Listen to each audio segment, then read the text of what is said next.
हाँ तो बच्चों, पिछली वीडियो में आप लोगों ने जाना था रेजिडेंशियल स्टेटस एक इंडिविजुअल के बारे में। पिछली वीडियो में जो हमने बातें डिस्कस करी थी, आइए उसको एक बार रिवाइज कर लें, फिर हम इस वीडियो में आगे बढ़ेंगे। तो पिछली वीडियो में जो हमने पढ़ा था वो था रेजिडेंशियल स्टेटस,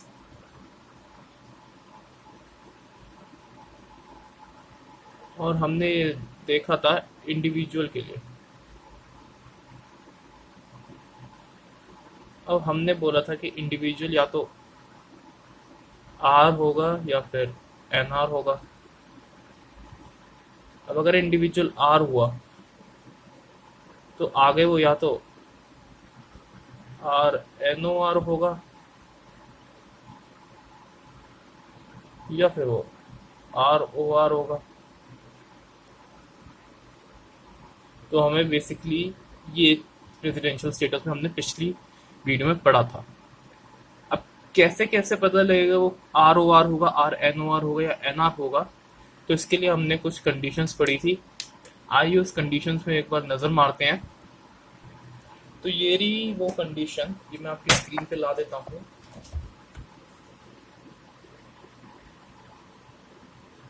इसमें लिखा है an individual is said to be resident in India if he satisfies any one of the following two conditions. Condition 1 क्या थी? If he is in India for 182 days or more in relevant previous year. अगर वो India में 182 days या फिर उससे ज़्यादा रुक जाता है तो वो इंडिया में उस पर्टिकुलर प्रीवियस ईयर के लिए रेजिडेंट बन जाएगा। कंडीशन 2 क्या कह रही थी हमें? If he is in India for 60 days in relevant previous year and he has been in India for 365 days or more during 4 previous year immediately preceding relevant previous year. अगर वो India में उस particular previous year के लिए 60 दिन या उससे ज़्यादा है और पिछले 4 साल, कौन से पिछले 4 साल? उस पर्टिकुलर प्रीवियस ईयर से प्रीसीडिंग वाले 4 साल में 365 डेज या उससे ज़्यादा है तो भी वो रेजिडेंट बन जाएगा। इन दोनों कंडीशन में से कोई एक कंडीशन सेटिस्फाई करने पे वो रेजिडेंट बन जाएगा। अब अगर वो रेजिडेंट बन गया तो आगे हमें स्टेटस देखना है कि वो आर ओ आर होगा या आर एन ओ आर होगा। उसके लिए हमें क्या कहते हैं कि an individual is said to be resident but ordinary resident if he satisfies both the given condition. Condition 1 क्या थी बच्चों? He has been in India resident in India for at least 2 out of 10 previous year immediately preceding relevant previous year. पिछले 10 सालों में से, कौन से पिछले 10 साल? प्रीवियस ईयर से पहले के पिछले 10 सालों में से किन्हीं भी 2 सालों में वो रेजिडेंट है। और दूसरी कंडीशन क्या है? He has been in India for 730 days or more during 7 previous year immediately preceding relevant previous year. पिछले 7 सालों में, कौन से पिछले 7 साल? प्रीवियस ईयर से पहले वाले पिछले 7 सालों में 730 दिन या उससे ज्यादा है तो वो क्या हो जाएगा? रेजिडेंट बट ऑर्डिनरी रेजिडेंट, यानी कि आर ओ आर। और आर एन ओ आर कब होगा? जब वो इन दोनों कंडीशन में से कोई भी सेटिस्फाई नहीं कर रहा या फिर कोई एक सेटिस्फाई कर रहा है, तब वो आर एन ओ आर होगा। तो हमने यही पढ़ा था और अब इस वीडियो को हम लोग आगे ले चलते हैं। तो आइए आगे चलते हैं। अब अभी भी आपने देखा और पिछली क्लास में भी आपने देखा कि रेजिडेंट बनने के लिए एक इंडिविजुअल को कंडीशन 1 या फिर कंडीशन 2, इन दोनों में से कोई भी एक सेटिस्फाई करनी होती है। लेकिन अब मैं आपको एक एग्जम्पशन बताऊंगा, एक एक्सेप्शंस बताऊंगा, जिसमें कि ये जो कंडीशन 2 है, कंडीशन 2 क्या थी? 60 दिन वाली, 60 दिन और पिछले 4 सालों में 365 डेज वाली, ये एप्लीकेबल नहीं होगी। यानी कि सिर्फ और सिर्फ एक इंडिविजुअल को कंडीशन 1 ही सेटिस्फाई करनी पड़ेगी। 3 केसेस मैं बताऊंगा, इन 3 केसेस में सिर्फ और सिर्फ हम कंडीशन 1 देखेंगे। कंडीशन 1 कौन सी है? 182 डेज या मोर वाली। अगर इंडिविजुअल ने वो कंडीशन 1 सेटिस्फाई कर दी तो ही वो आर बनेगा, नहीं तो वो एन आर रहेगा। कंडीशन 2 इसमें से हट जाएगी। तो कौन से वो 3 केस है, आइए पहले देखते हैं। तो सपोज करो एक मिस्टर ए है और वो माइक्रोसॉफ्ट में काम करते हैं, जो कि सिचुएटेड है इंडिया में। मिस्टर ए है, माइक्रोसॉफ्ट में काम करते हैं इंडिया में। अब माइक्रोसॉफ्ट दुनिया में काफ़ी देशों में है, तो माइक्रोसॉफ्ट वालों ने क्या करा, मिस्टर ए को जो है कह दिया कि आप यूएस से चले जाइए और यूएस से जाके अपना वहाँ का काम संभालिए। यानी कि यूएस से मिस्टर ए को यूएस से भेज रहे हैं एम्प्लॉयमेंट पर्पस के लिए। एम्प्लॉयमेंट पर्पस, घूमने फिरने नहीं भेज रहे हैं यूएस से। माइक्रोसॉफ्ट वाले मिस्टर ए को यूएस से भेज रहे हैं एम्प्लॉयमेंट पर्पस के लिए। तो जब भी कोई इंडिविजुअल इंडिया से एम्प्लॉयमेंट पर्पस के लिए बाहर जाता है, तो सिर्फ और सिर्फ कंडीशन 1 ही हमें देखनी होती है। मिस्टर ए हैं, माइक्रोसॉफ्ट में काम करते हैं इंडिया में। माइक्रोसॉफ्ट ने मिस्टर ए से कहा कि आप यूएस से चले जाइए एम्प्लॉयमेंट पर्पस के लिए। अब एम्प्लॉयमेंट पर्पस क्या हो सकता है? हो सकता है मिस्टर ए को वहां पे उन्होंने ट्रांसफर कर दिया हो कि आप भाई अब यूएस से ही रहोगे, या फिर एम्प्लॉयमेंट पर्पस हो सकता है एक पर्टिकुलर प्रोजेक्ट के लिए कि हाँ भाई आप जाइए, ये 1.5 साल का प्रोजेक्ट है, आप वहां पे जाके काम कीजिए और फिर आप इंडिया आ जाइए। तो एम्प्लॉयमेंट पर्पस ट्रांसफर हो सकता है, कुछ बेसिक प्रोजेक्ट हो सकते हैं, कुछ भी हो सकता है। अनटिल एंड अनलेस वो एम्प्लॉयमेंट पर्पस यानी कि ऑफिशियल वर्क, यानी कि जहाँ वो माइक्रोसॉफ्ट में काम करते हैं, यानी कि माइक्रोसॉफ्ट ने कहा कि जाइए आप 2 महीने छुट्टी बना लीजिए, फिर अपना रेजिडेंशियल स्टेटस में कंडीशन 1 देखेंगे। नहीं, कंडीशन 1 सिर्फ और सिर्फ उसी में देखनी जब एम्प्लॉयमेंट पर्पस हो। तो इसको एक बार आप नोट डाउन कर लीजिए, बहुत ही सिंपल सा केस था ये मैं आपके सामने ला रहा हूं।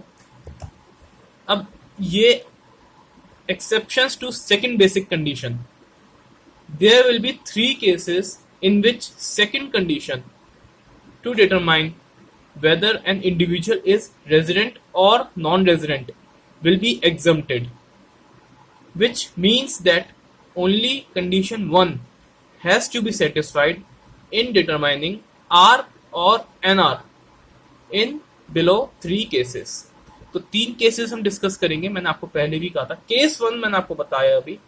Case 1, when an individual who is citizen of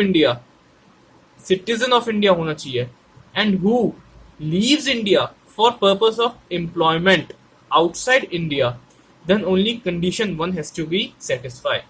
मैंने अभी आपको समझाया, मिस्टर ए माइक्रोसॉफ्ट में काम करते हैं, इंडिया में है माइक्रोसॉफ्ट ने मिस्टर ए से कहा कि आप जाइए यूएसए में एम्प्लॉयमेंट पर्पस के लिए और वहीं जाके रहिए। तो उस पर्टिकुलर केस में हम कौन सी कंडीशन देखेंगे? सिर्फ और सिर्फ कंडीशन 1। अब केस 2 क्या कहता है, आइए वो भी देख लेते हैं। तो केस 2 हमें क्या कहता है, when an individual who is citizen of India, what is क्या है citizen of India, and who leaves India as a member of crew of an Indian ship, then only condition 1 has to be satisfied. अब ये क्या कह रहा है sir? मैं बोलूँगा बच्चों, आपको पता है कि इंडिया में जैसे बॉम्बे, चेन्नई, गोवा, यहाँ पे सब में समुद्री तट या फिर आप कह सकते हैं बीचेस वगैरह हैं। तो यहाँ से क्या होता है कि काफ़ी शिप्स वगैरह, पोर्ट्स जिसे हम कहते हैं, वहाँ से शिप्स जाती हैं। तो जितनी भी इंडियन शिप्स हैं उसमें अब काम करने वाले वर्कर्स तो चाहिए होते हैं, ठीक है। अब एक इंजीनियर चाहिए होता है, एक कोस्ट गार्ड, एक जो शिप को सेल करता है, सेलर चाहिए होते हैं, काफ़ी कुछ चाहिए होते हैं। तो वो लोग जो इंडियन शिप में काम करते हैं और वो देश से दूर रहते हैं, जैसे समझ लो कोई कार्गो शिप है जो इंडिया से चली और उसे यूएसए तक जाना है, तो ये तो नहीं है कि वो 2 दिन में पहुंच जाएगी शिप। पानी के रास्ते से बहुत टाइम लगता है, तो उन्हें महीनों महीनों तक पानी में रहना पड़ता है। तो इस कंडीशन में उनकी जो इनकम वो कमाते हैं वो हमें मतलब टैक्स बचाने के लिए हम उनमें सिर्फ और सिर्फ कंडीशन 1 देखते हैं। अगर कंडीशन 2 नहीं देखते, सिर्फ और सिर्फ कंडीशन 1 देखते हैं, अगर कोई सिटीजन ऑफ इंडिया जो कि इंडिया छोड़ दे as a member of crew of an Indian ship, then only condition 1 has to be satisfy. इसमें चीजें जो याद रखनी है, सिटीजन ऑफ इंडिया होनी चाहिए, मेंबर होना चाहिए क्रू का, लेकिन किस क्रू का, जो कि इंडियन शिप में काम करती हो। ये याद रखना, इंडियन शिप होनी चाहिए। इंडियन शिप यानी कि जो इंडिया से चले और जो इंडिया में ही रजिस्टर्ड हो, जिसकी कंपनी वगैरह, ये सब इंडियन शिप होनी चाहिए वो। उसमें सिर्फ और सिर्फ हमें कंडीशन 1 देखनी है। कंडीशन 1 क्या थी? वही 182 डेज और मोर वाली, वही कंडीशन देखेंगे। कंडीशन 2 हम नहीं देखेंगे। तो मैंने 2 केसेस पढ़ा दिए हैं बच्चों को। पहला केस, मैंने individual who is citizen of India and who leaves India for a purpose of employment outside India, then only condition 1 has to be satisfied. Case 2 क्या थी? When an individual who is citizen of India and who leaves India as a member of crew of an Indian ship, then only condition 1 has to be satisfied. अब बच्चों ने ये 2 case पढ़ लिए हैं, अपने नोट डाउन भी कर लिया होगा। अब आइए चलते हैं केस 3 के यहाँ।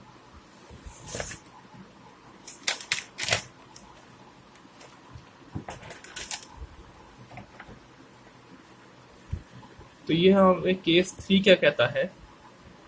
If an individual who is citizen of India और a person of Indian origin who being outside India comes on a visit to India in any previous year, then only condition 1 has to be satisfied. अब sir ये क्या कह रहा है? आओ बच्चों देखते हैं ये क्या कह रहा है। केस 3 में हम इसी को कंटिन्यू करते हैं। ये सन 1998 की बात है, समझ लो बच्चों। थोड़ा वक्त में हम पीछे चलते हैं।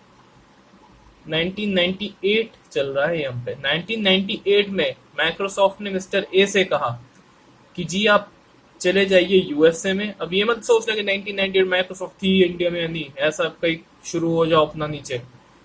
एग्जाम्पल दे रहा हूँ, मिस्टर ए यूएसए में चले जाइए और वहां पे एम्प्लॉयमेंट पर्पस के लिए रह जाइए।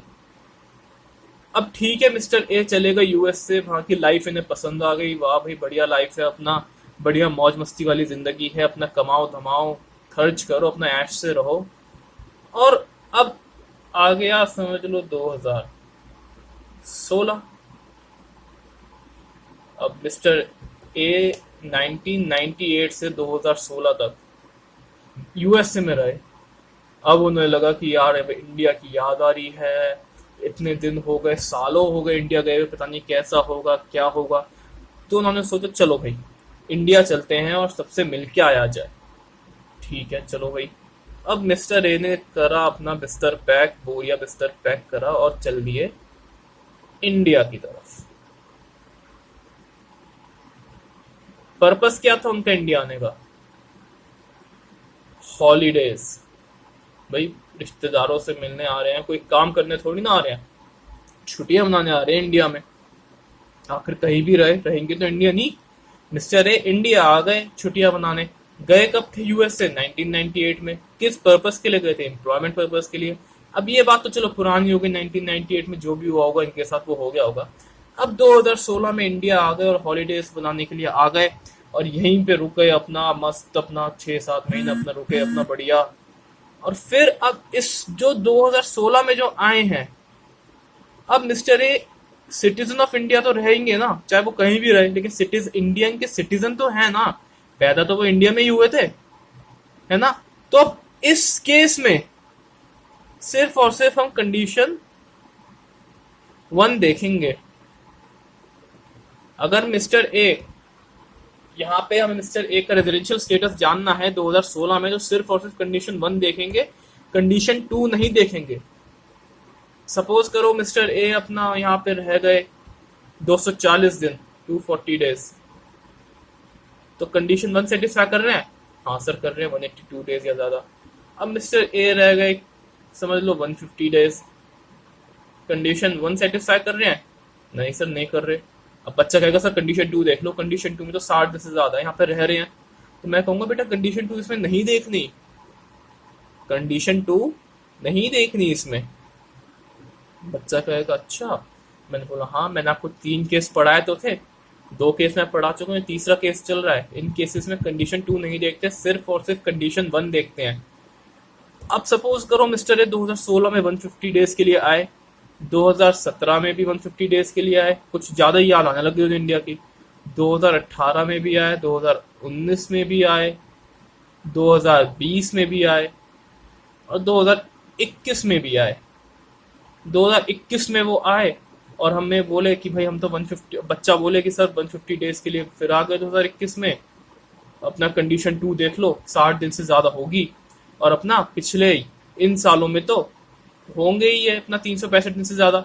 150 इंटू 4 600 हो गए ना। और यहाँ पे अब तक कंडीशन 2 लगा दो। मैं कहूँगा नहीं बेटा, क्योंकि मिस्टर ए है तो इंडियन सिटीजन ही ना, और इंडियन सिटीजन जब भी आता है तो सिर्फ और सिर्फ हम कंडीशन 1 देखते हैं, कंडीशन 2 नहीं देखते हैं। बच्चे कहेंगे अच्छा सर। अब इसमें 2 तरीके के दे रखे हैं, एक तो सिटीजन ऑफ इंडिया और एक दे रखा है person of Indian origin. Sir ये पर्सन ऑफ इंडियन ओरिजिन क्या है? तो मैं बोलूंगा आओ बच्चों ये भी देखते हैं पर्सन ऑफ इंडियन ओरिजिन क्या है। A person is said to be Indian origin if he or either of his parents or any of his grandparents was born in undivided India। Undivided India मतलब 1947 से पहले का India. Individual father mother, father के father, father की mother, mother की mother, mother के father. इसमें ये केसेस बन रहे हैं आपके, या तो इंडिविजुअल या इंडिविजुअल के फादर या इंडिविजुअल की मदर, इंडिविजुअल के दादाजी, इंडिविजुअल की दादी जी, इंडिविजुअल के नाना जी या नानी जी या इंडिविजुअल के नाना जी। इनमें से कोई भी अगर अनडिवाइडेड इंडिया में पैदा हुआ है तो वो इंडियन ओरिजिन कहलाएगा। आउट ऑफ अबव 7, 1 2 3 4 5 6 और 7, out of above 7, if anyone was born in undivided India, then individual will be of Indian origin। तो यह आपने देखा 3 केसेस। इन 3 केसेस को एक बार और रिवाइज करें और फिर हम अपना रेजिडेंशियल स्टेटस इंडिविजुअल के लिए खत्म कर लेंगे।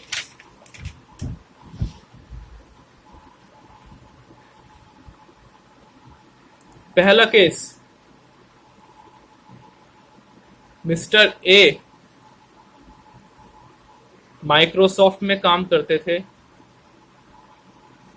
इंडिया में। माइक्रोसॉफ्ट ने कहा कि जाइए यूएस से एम्प्लॉयमेंट पर्पस के लिए।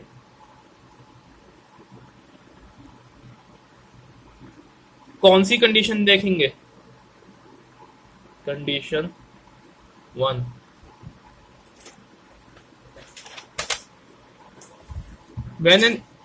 when an individual who is citizen of India and who leaves India for purpose of employment outside India, then only condition 1 has to be satisfied। Mr. A crew member Indian ship के,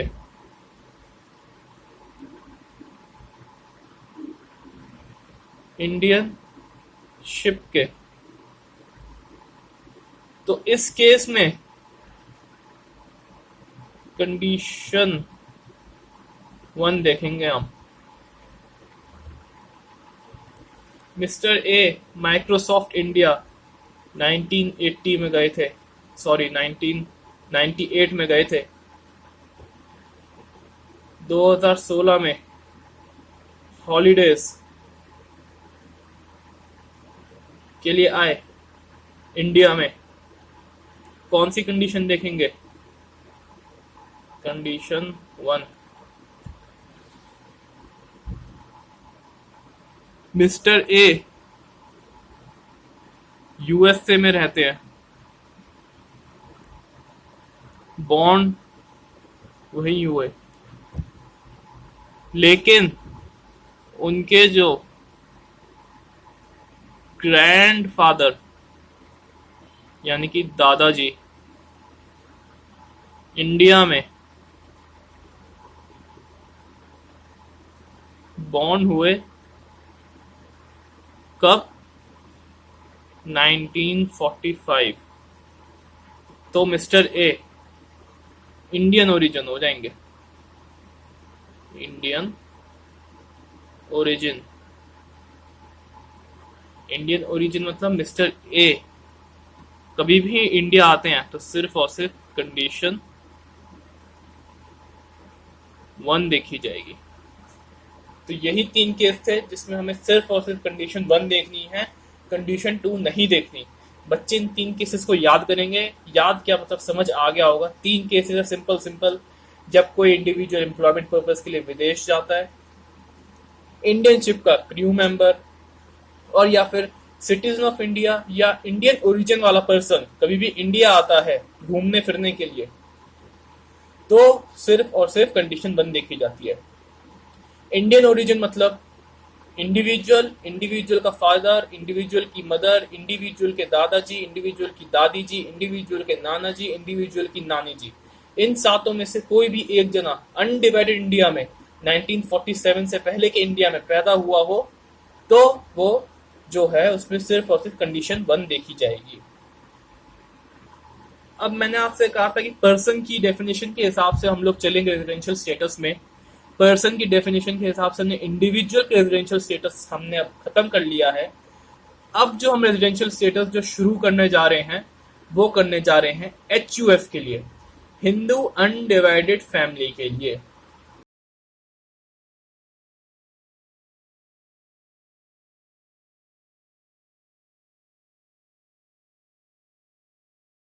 तो आइए Hindu undivided family के लिए देखते हैं क्या क्या हमारे पास कंडीशंस और क्या क्या है। सेम ही है रेजिडेंशियल स्टेटस HUF के लिए और इंडिविजुअल के लिए, बस थोड़े बहुत चेंजेस हैं। क्या है वो अभी आपको कुछ मिनटों बाद पता लग जाएंगे जब आप HUF को पढ़ लेंगे। तो HUF का रेजिडेंशियल स्टेटस ये रहा आपके सामने, residential status of Hindu undivided family. HUF resident होगी, नॉन रेजिडेंट होगी की तरह ही हो गया। अब अगर वो रेजिडेंट है तो वो या तो ROR होगी या RNOR होगी। सेम इंडिविजुअल की तरह चार्ट है एकदम। इंडिविजुअल अगर रेजिडेंट होता था या नॉन रेजिडेंट होता था, रेजिडेंट होता तो ROR होता और RNOR होता। ऐसी HUF या तो रेजिडेंट होगी या नॉन रेजिडेंट होगी। रेजिडेंट होगी तो ROR होगी या RNOR होगी। अब इंडिविजुअल के लिए हमारे पास कंडीशन थी, वही कंडीशन यहाँ पे भी है। क्या है वो कंडीशन, आइए देखते हैं। कंडीशन क्या है? HUF is said to be resident in India if he satisfy only given condition under section 6 subsection 2। अब HUF जो है रेजिडेंट इन इंडिया कहलाएगी अगर वो सिर्फ और सिर्फ एक ही कंडीशन दी गई है उसमें वो सेटिस्फाई कर ले। वो कंडीशन अंडर सेक्शन 6 सबसेक्शन 2 में आती है। कंडीशन क्या है? इंडिविजुअल में 2 कंडीशन थी, यहाँ पे सिर्फ और सिर्फ एक ही कंडीशन है, वो इसे सेटिस्फाई करनी है तो ये अपना रेजिडेंट बन जाएगी इंडिया में। कंडीशन क्या है?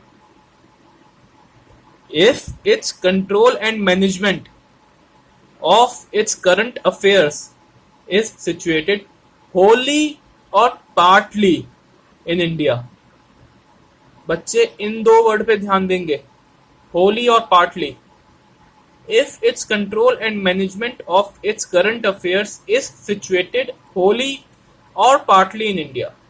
बच्चों ये नोट करते जाना, ये नोट्स बन रहे हैं आपके, ये इन्हीं से आप रिवाइज करोगे आगे जाके। कंडीशन क्या कहती है, वो कंडीशन हमें ये कहती है कि अगर HUF अपना कंट्रोल और मैनेजमेंट इंडिया में रखता है तो वो रेजिडेंट बन जाएगा। इंडिया में कैसे रखता है, या तो इंडिया में सारे डिसीजन ले या फिर इंडिया में एक भी डिसीजन ले ले। होली मतलब कि पूरी तरीके से इंडिया में, पार्टली मतलब, अब पार्टली को यहाँ पे कुछ भी डिफाइन नहीं करा गया है, तो पार्टली मतलब हम इसमें ये समझेंगे कोई भी एक डिसीजन वो इंडिया में अगर उसने ले लिया तो वो HUF रेजिडेंट बन जाएगी। A HUF is said to be non-resident in India if it does not satisfy the only given condition under Section 6, subsection 2. It means that if its control and management is wholly outside India, मतलब उसका control और management India के बाहर ही है पूरी तरीके से। आओ इसे समझेंगे।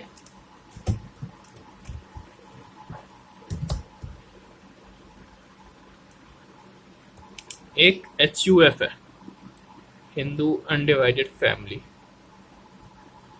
देश विदेश में वो बिजनेस करती है,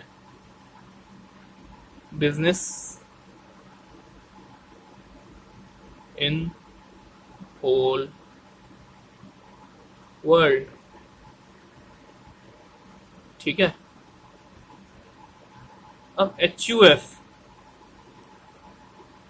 डिसीजन मेकिंग कहाँ करती है, डिसीजन मेकिंग यानी कि कंट्रोल एंड मैनेजमेंट अपना वो करंट अफेयर्स का कभी कभार तो USA में कर देती है, कभी उसने जर्मनी में कर दिया,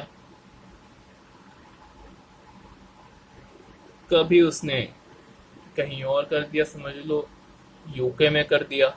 भाई अब पूरे देश विदेश में बिजनेस करती है। अब यहाँ पे उसने अपना डिसीजन मेकिंग इंडिया में भी कर दिया,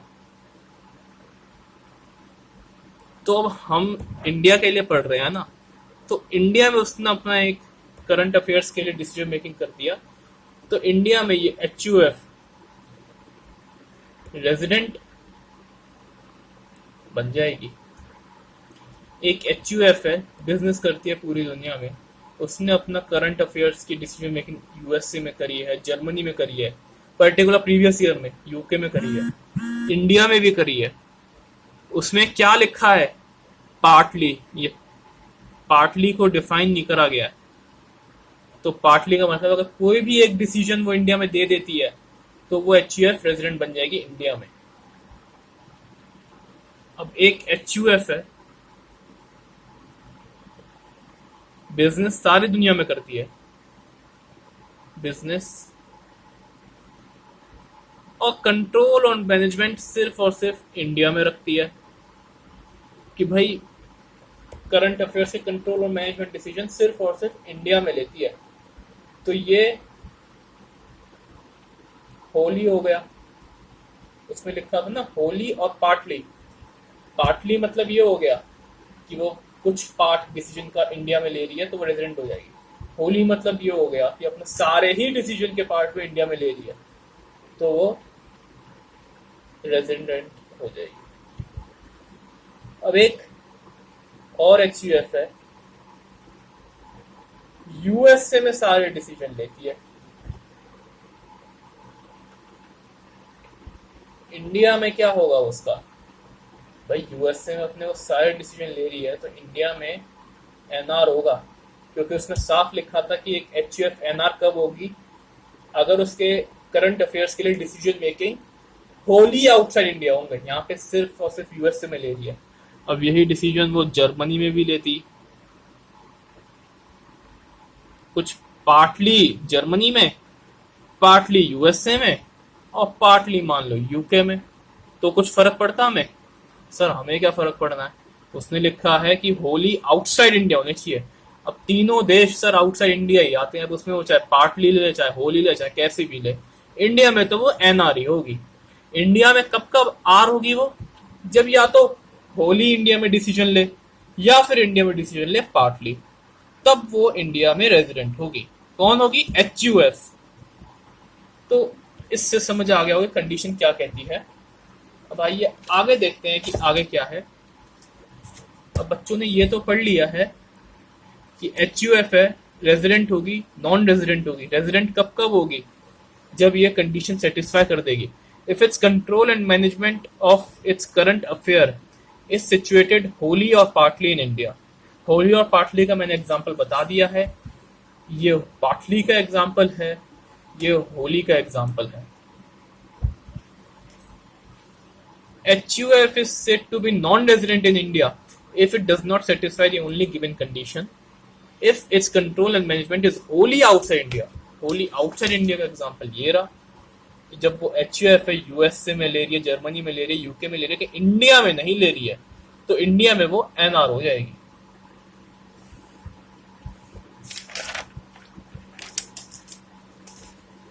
अब यहाँ पे क्या कह रहे हैं कि रेजिडेंशियल स्टेटस ऑफ कर्ता is irrelevant while checking residential status of HUF। कर्ता क्या होता है? बच्चों ने 11th 12th में ये पढ़ा था, जब बच्चे बहुत छोटे छोटे से बच्चे थे, बहुत मतलब दुनिया से उनका वास्ता ही पड़ा था। जब पढ़ा था ये कर्ता क्या होता है।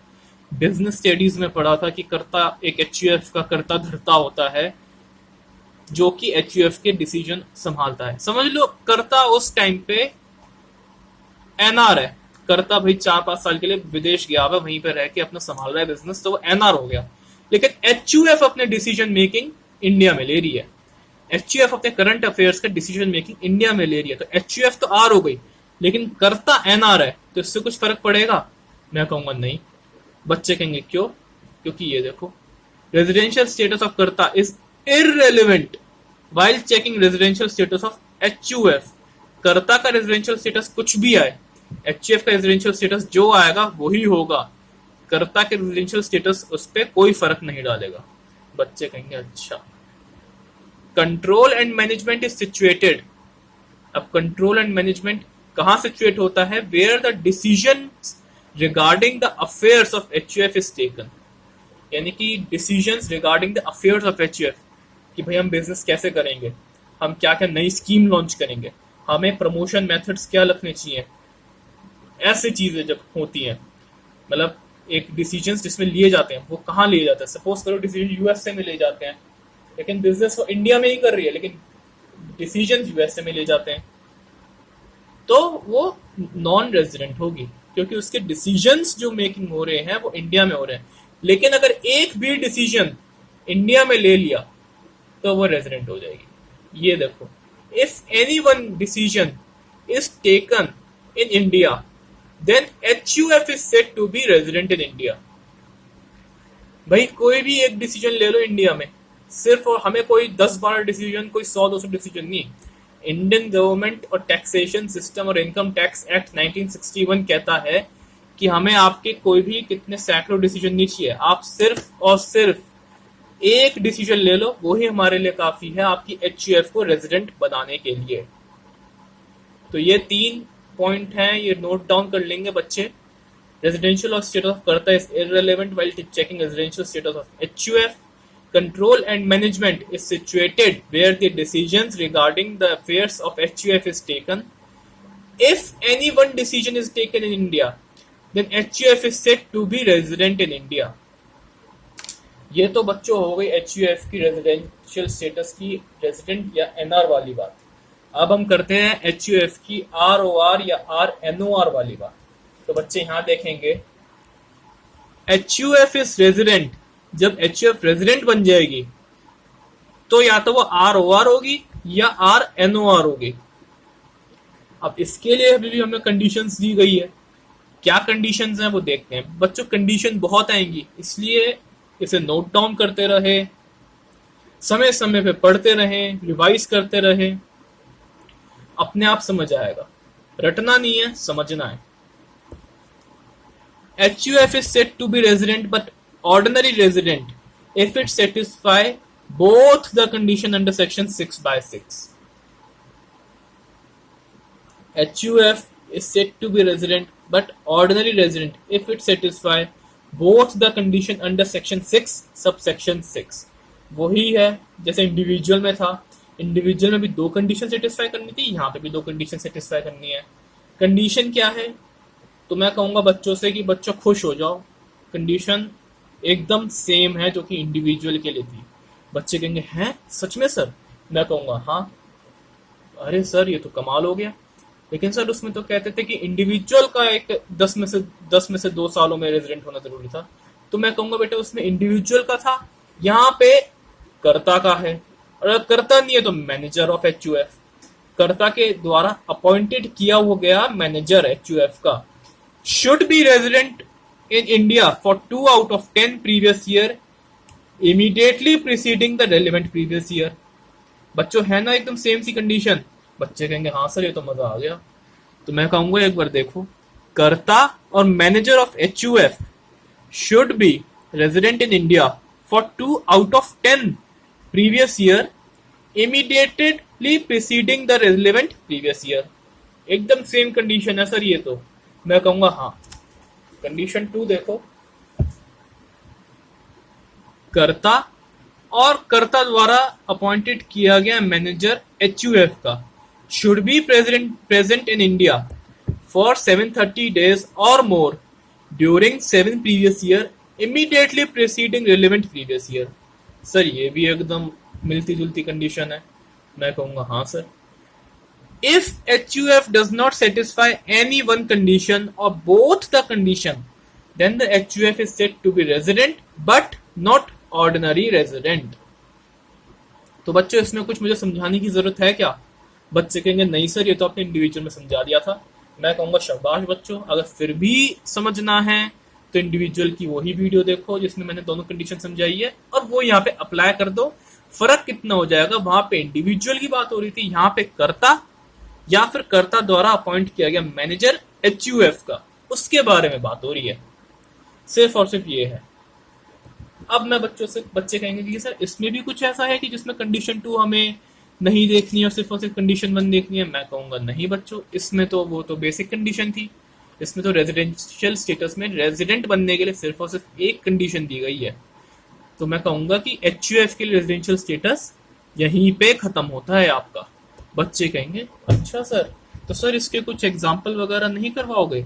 मैं कहूंगा बच्चों बिल्कुल करवाएंगे, लेकिन वो अगली वीडियो में करवाएंगे। इस वीडियो के लिए आप इतना ही समझे, 2 वीडियो मैंने रेजिडेंशियल स्टेटस में डाल दी है, इंडिविजुअल के लिए और एचयूएफ के लिए। दोनों वीडियो को एक बार अच्छे से देखें, ये आपको याद होना चाहिए। अगली वीडियो में मैं कुछ क्वेश्चंस करवाऊंगा और उसके बाद हम आगे चलेंगे पर्सन की डेफिनेशन को में जो बाकी के हमारे रह गए हैं 5 फर्म, एओपी, बीओआई वगैरह वगैरह, उनको कवर करेंगे। तो बच्चे कहेंगे ठीक है। तो बच्चों इस वीडियो के लिए इतना ही, तब तक के लिए tata bye bye, see you.